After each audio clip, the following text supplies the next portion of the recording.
इस वीडियो को ठीक ठीक समझने के लिए इससे पहले वाला वीडियो कर्म विज्ञान भाग 1 देखें, तभी ये वीडियो ठीक से समझ में आएगा। हम पिछले वीडियो में बात कर रहे थे प्रारब्ध और भोग की। तो वास्तव में प्रारब्ध तो हमारे कर्मों के अनुसार ही बनता है, परंतु कर्म के संबंध में अधिकतर लोग भ्रमित हैं। लोग ऐसा सोचते हैं कि हमारे स्थूल शरीर के द्वारा जो भी क्रियाएं होती हैं वही हमारे कर्म हैं और हम वो करते हैं, परंतु वास्तव में ये एक भ्रम मात्र है। हम वो स्थूल शरीर की क्रियाएं करने के लिए स्वतंत्र नहीं हैं। स्थूल शरीर की सभी क्रियाओं के लिए हम बाध्य हैं।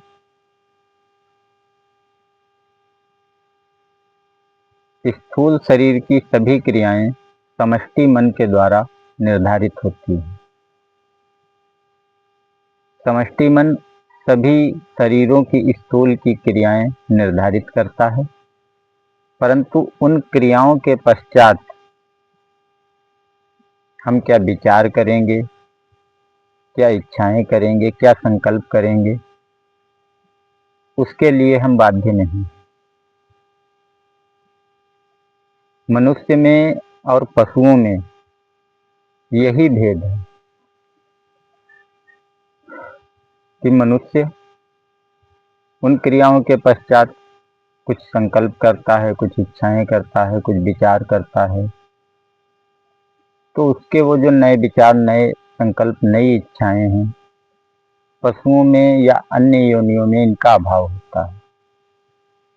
इसीलिए अन्य योनियां सिर्फ भोग योनियां हैं, जबकि मनुष्य योनि कर्म योनि भी है, क्योंकि नए संकल्प, नई इच्छाएं, नए विचार करके हम अपने नए प्रारब्ध निर्मित कर सकते हैं और उन प्रारब्धों के अनुसार हमारा अगला जीवन निर्धारित होगा। परंतु हम जिन स्थूल कर्मों को अपना कर्म समझते हैं, ये वास्तव में हम करते ही नहीं। ये क्रियाएं तो समष्टि मन द्वारा निर्धारित होती हैं और होती हैं, परंतु हम इनमें कर्ता का भाव ले आते हैं, जिसके कारण हम नए संकल्प और नई इच्छाएं करते हैं, जिससे हमारे नए प्रारब्ध निर्मित होते हैं। इन सबको ठीक से समझने के लिए हम आज पहले एक कहानी, एक काल्पनिक कहानी सुनाते हैं।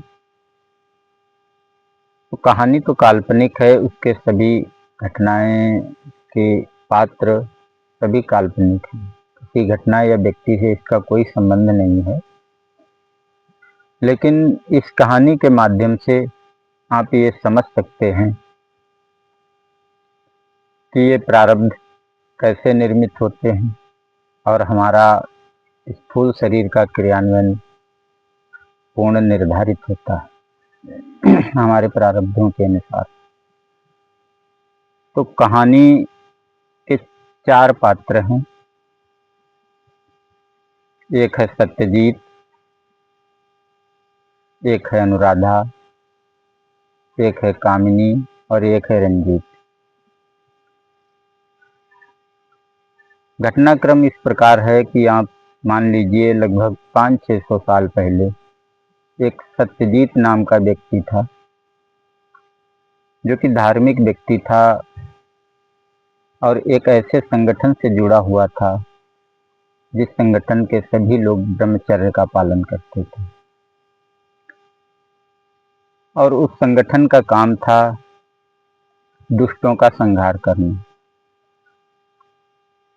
और वो मुख्यतः जो सत्यजीत था, वो जिस संगठन में, जिस शाखा में था, का काम था जो दुष्टों के प्रमुख होते हैं उनको खत्म करना। सत्यजीत की वेशभूषा थी सफेद धोती, सफेद साफा और हाथ में तलवार। सत्यजीत को क्या नाम अनुराधा पसंद करती थी और वो उससे विवाह भी करना चाहती थी और उसने प्रेम प्रस्ताव भी सत्यजीत के सम्मुख रखा था। परंतु सत्यजीत धर्म के लिए, समाज के लिए समर्पित था। उसने अनुराधा से कहा कि मैं ब्रह्मचर्य का पालन करता हूँ और मेरे संगठन के लिए ये आवश्यक नहीं है, तो मैं आपसे विवाह नहीं कर सकता। मन ही मन सत्यजीत भी अनुराधा को पसंद तो करता था, परंतु वो अपने नियमों का पक्का था, इसलिए उसने कभी भी उसके प्रेम प्रस्ताव को स्वीकार नहीं किया। लेकिन अनुराधा वो भी अपने प्रेम की वजह से उसने ऐसा सोचा कि मेरा सत्यजीत धर्म के मार्ग पर है और वो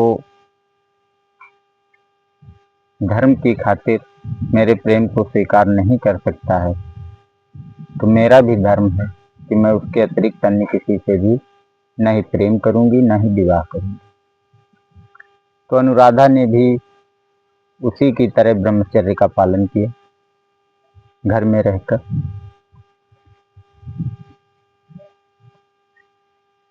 एक दिन की बात है कि सत्यजीत को सूचना मिली कि किसी स्थान पर बहुत सारे दुष्ट लोग इकट्ठा हैं। तो सत्यजीत अकेला ही तलवार लेकर निकल पड़ा उनको मारने के लिए। हालांकि उस संगठन के जो भी लोग थे उनको देखकर सभी दुष्ट भय से कांपते थे।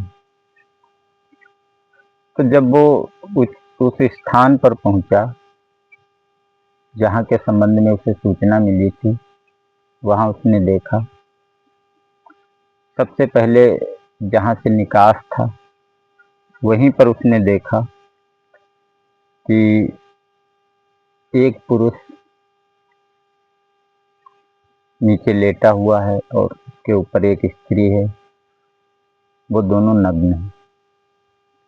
उसकी दृष्टि अंदर हाल की तरफ गई, वहां बहुत सारे दुष्ट थे और बहुत सी स्त्रियां थीं और सभी पूर्णतया नग्न अवस्था में थे।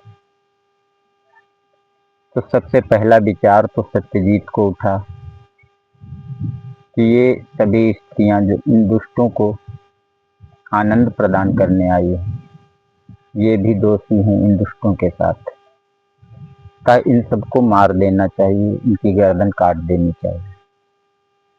और ये उसका कर्तव्य भी था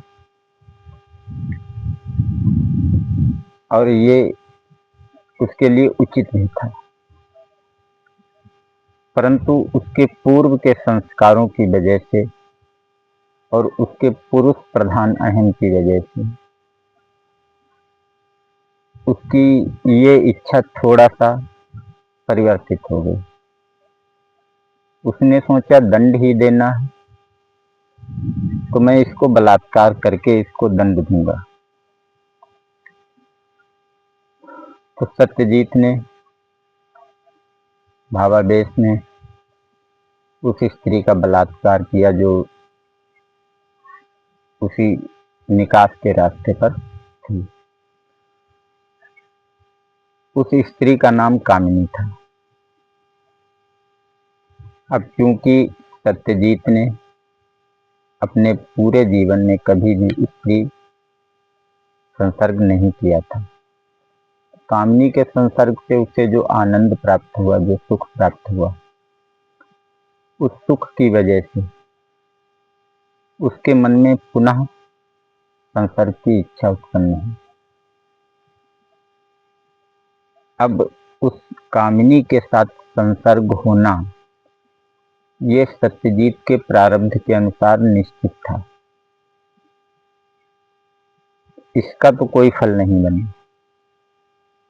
ये तो एक शारीरिक क्रिया थी जो समष्टि मन ने निर्धारित की थी, परंतु सत्यजीत ने जो पुनः संसर्ग की इच्छा उत्पन्न की, वो चाहता तो इस इच्छा को रोक नहीं सकता था। ये उसके हाथ में था और इस पुनः संसर्ग की इच्छा से उसका एक संस्कार बना, जिसकी हम आगे बात करेंगे। इधर अनुराधा, जब उसको ये सूचना मिली कि सत्यजीत ने ऐसा किया कामिनी के साथ, तो वो आग बबूला हो गई और क्रोध में आकर बदले की भावना से उसने रंजीत के साथ संसर्ग किया। उसने सोचा कि मैंने जिस सत्यजीत पर अपना पूरा जीवन निछावर कर दिया, जिसने मुझसे ये कहा कि वो ब्रह्मचर्य के कारण मेरे प्रेम को स्वीकार नहीं कर सकता, आज उसने कामिनी की खातिर अपना ब्रह्मचर्य तोड़ दिया। उसने मुझे धोखा दिया है। तो यदि, जबकि मैंने उसके लिए अपना संपूर्ण जीवन निछावर कर दिया, तो यदि सत्यजीत के साथ भी ऐसा ही हो, वो भी मेरे लिए अपना पूरा जीवन निछावर कर दे और फिर मैं उसे धोखा दूं, तो उसे अनुभव होगा कि ये धोखा कैसा लगता है। उसका ऐसा संकल्प हुआ और सत्यजीत ने भी जब अनुराधा के संकल्प के संबंध में जाना, तो उसे भी अपराध बोध हुआ और उसने भी उसके उस दंड को स्वीकार किया। अनुराधा ने रंजीत के साथ संसर्ग किया बदले की भावना से, परंतु ये उसका प्रारब्ध कर्म था जो कि समष्टि मन द्वारा निर्धारित था। पूर्व प्रारब्ध के कारण ऐसा हुआ, परंतु फिर उस संसर्ग से अनुराधा को भी पुनः संसर्ग की इच्छा उत्पन्न हुई रंजीत के साथ। तो ये उसका नया प्रारब्ध था जो कि उसे अगले जन्म में भोगना था।